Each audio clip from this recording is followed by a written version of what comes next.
Good afternoon and welcome back to the workbench. Today this is a quick little video on this mouse which I received from a friend of mine a few months ago, I think. I never used it for anything, but recently I have been wanting to use it with my laptop, and it's been a pain to get my other one, which I use over here on the workbench, moving that and moving the receiver for it and everything, and just got a pain. So I thought, hey, I could use this one instead because it's also a wireless mouse, and that's what I wanted to use. This one is some little cheap thing from the warehouse, I think. That's the model there, if that will focus. That's what that is. So if anyone has one of these.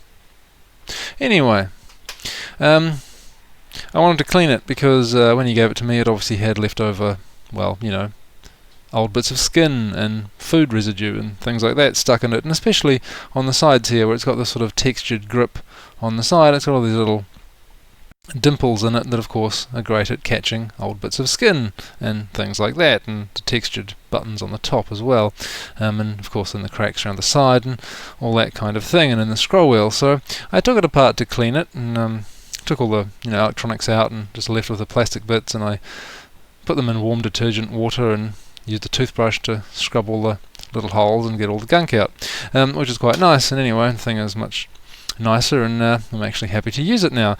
But to get it apart, I had to take out the two screws which were down here in these two holes there, and they were under 2 feet, which are down here, and the other 2 feet are at the front there. They don't have screws or anything under them. These ones do. And this little slot here is for holding the receiver, which is currently plugged into my laptop. But anyway, yeah, now to pull these off, I just put a little a pin underneath them, a sewing pin sort of thing, and just lifted them off. It's one way of doing things like that. You could also use a sharp blade as well, thin blade, if you can get that in there without cutting the foot in half or anything like that.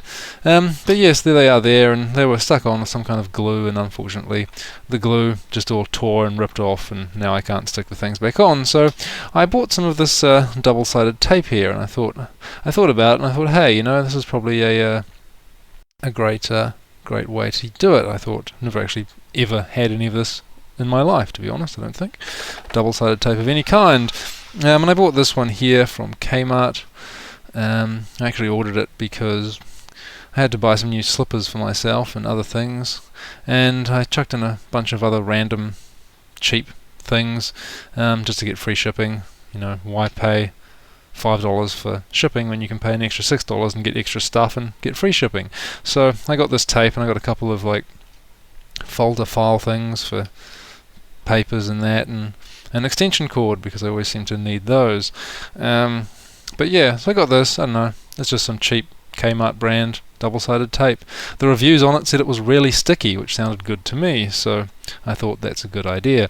Anyway, yeah, it was about, I don't know, $2 or $1.50 or something. It was not much money whatsoever, and it looks a bit dirty, to be honest. I don't think that was my fault. I think it came out of there. So it's pretty cheap, but it is definitely quite sticky. So yes, hopefully that'll work. So I was looking at this and I thought, well, I've got these two little feet. They're basically just little circles of plastic, and they stick into the holes, around the little ring there. And I thought, well, how could I do this? I could attempt to cut out my scissors actually. I could attempt to cut out 2 circles out of this tape, and then try to stick that on. But I thought that might be quite difficult, so I thought what a better idea to do, possibly, would be to just cut some of the tape off. And if I can get that off my finger now. Anyway, cut some of the tape off there, and then just stick the actual feet onto the tape on this side.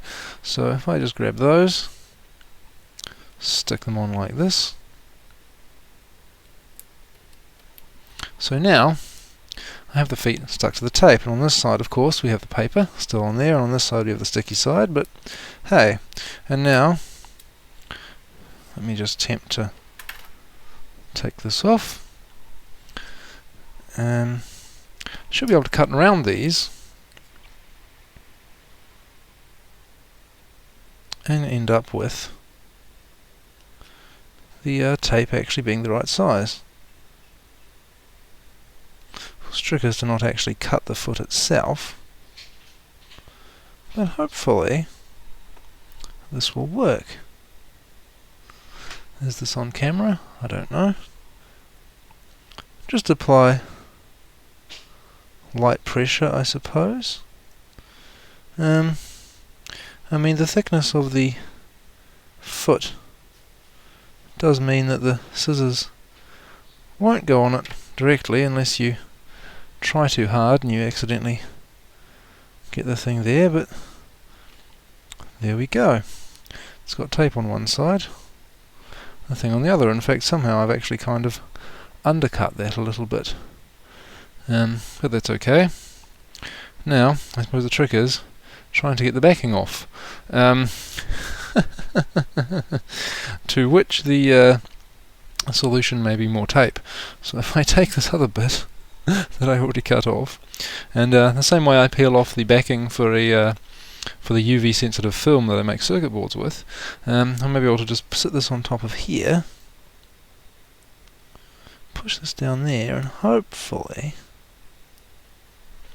if I can pull that,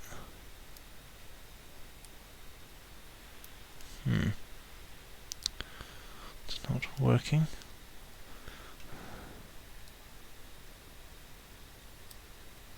It's almost getting there, I think.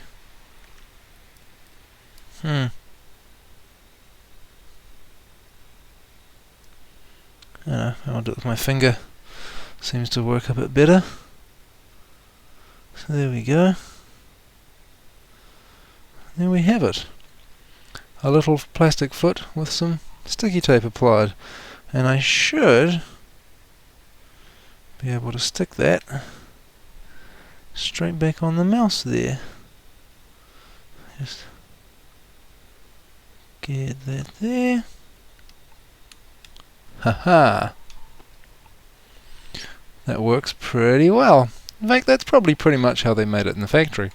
But of course they would have had these probably die cut or something, so they were actually much easier to handle. And probably put on with machine or something like that. But yeah, I suspect they'd probably make... I guess they would have made a plastic sheet that was adhesive backed out of this black plastic stuff, and then just stamped the adhesive and feet out with a die cutter, I suppose, in one step. That does make the most sense, I suppose. So yeah, it looks like the tricky bit is just peeling the backing off, but apparently a fingernail, yeah, that works a lot better than trying to do what I was trying to do before. Yeah, look at that. That's pretty good. And yeah, obviously just make sure you cut it flush so that you don't have any adhesive sticking out on the sides. Otherwise you're liable to get glue sticking out around the side of the foot, and then it'll probably catch on your mouse pad or whatever. But otherwise, there we go. That's all back together, and I imagine you could do that with a lot of things. Mice, one thing, you know.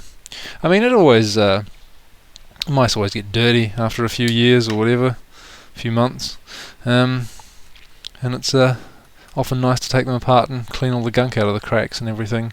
And of course, every time you do that, you have to pull these off, and you lose the glue. Typically, I actually have a few mice around that don't have any feet at all. Not that it really matters. I mean, the things usually glide over the mouse pad pretty well anyway. But there we go. That looks a bit nicer. I can go and fix all the other ones I've got now, if I can find the feet. I'm sure I put them somewhere perfectly logical, but I have no idea where that actually is. Anyway, there we go. So, double-sided tape. It is pretty good, not surprisingly.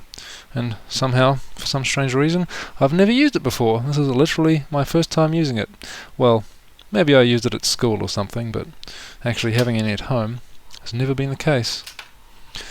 But there we go. Cheap double-sided tape from Kmart. Works very well. And now so does this mouse. Excellent. Well, I must stop this video before I run out of disk space. See you later.